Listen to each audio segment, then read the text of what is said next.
We are down to the Sweet 16 in the NCAA tournament, and here to talk about the Midwest region with me, Ryan Fagan, our college basketball writer. I got him in between games here. And let's talk about North Carolina, and let's talk about their matchup against Ohio, because obviously the injury to Kendall Marshall, a huge story. You'd have to say maybe the one guy that's hardest for them to replace in their lineup. How does that affect them in this game? Well, I think you could say Kendall Marshall is the toughest guy to replace in the entire NCAA tournament. Yeah. Because based on what he does, how he's such a perfect fit for that offense, and the fact that they really don't have anybody else to take his place. You know, I mean, the backup choices, if he's not able to. I mean, God loves Stillman White. Right, but, yeah. You Stillman White, he tries hard. He's a great member of Blue Steel, but you know, he's not a guy that can go out there and play 30 minutes. You know, he just can't. Defensively, he can't. I don't think he can keep up with that. And Justin Watts is the other option. Justin Watts has been a great player in his time at UNC. He's done a great job. Everything that Roy Williams has asked of him. He's never been asked to do this for this long of a time, you know. And I think that Kendall Marshall. I mean, I sat there and I talked to him after the game.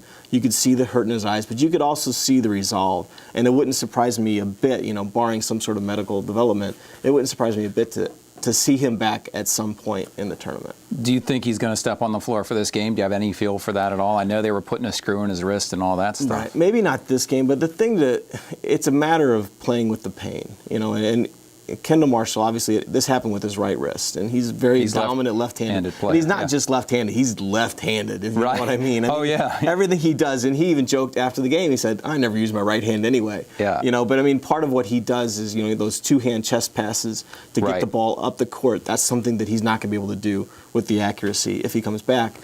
I do think, though, that if there's any way possible that he's back on the court, it wouldn't surprise me at all to see him out there. Does this change the way North Carolina plays this game or Ohio plays this game? I mean, do they have to slow it down? Do they have to think more about getting it into their bigs as opposed to running up and down the court like they maybe want to do? They can't play without Kendall Marshall the way they play with Kendall Marshall. I mean, he's just that important because he's the one that pushes.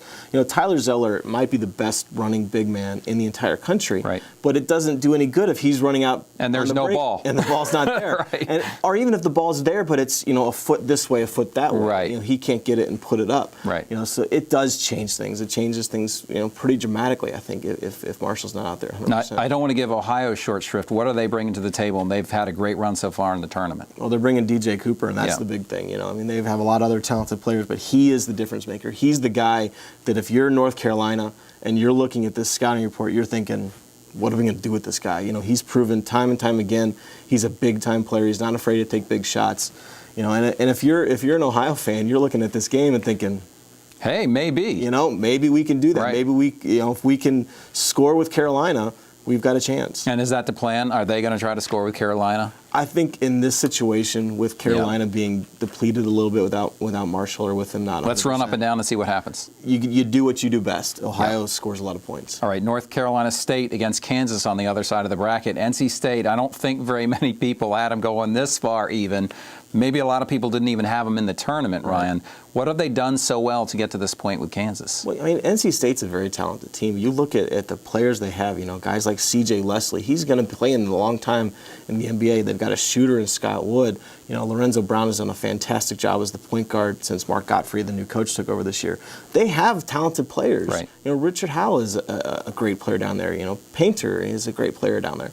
So they're just now kind of showing what we thought they could do all year. They played a tough schedule. They played these teams very well for the most part. They just didn't get wins. Well, now they're finally in the tournament and they're winning these games that they fell short of this year. Now, how about Kansas? State's going to have a lot to deal with. And Tyshawn Taylor, Thomas Robinson, and the Kansas team that just barely escaped their previous game. Yeah, I think it's going to be an interesting challenge for Kansas and for NC State. You know, you look at Thomas Robinson. He was the odds-on favorite to be the National Player of the Year before Anthony Davis made his big run.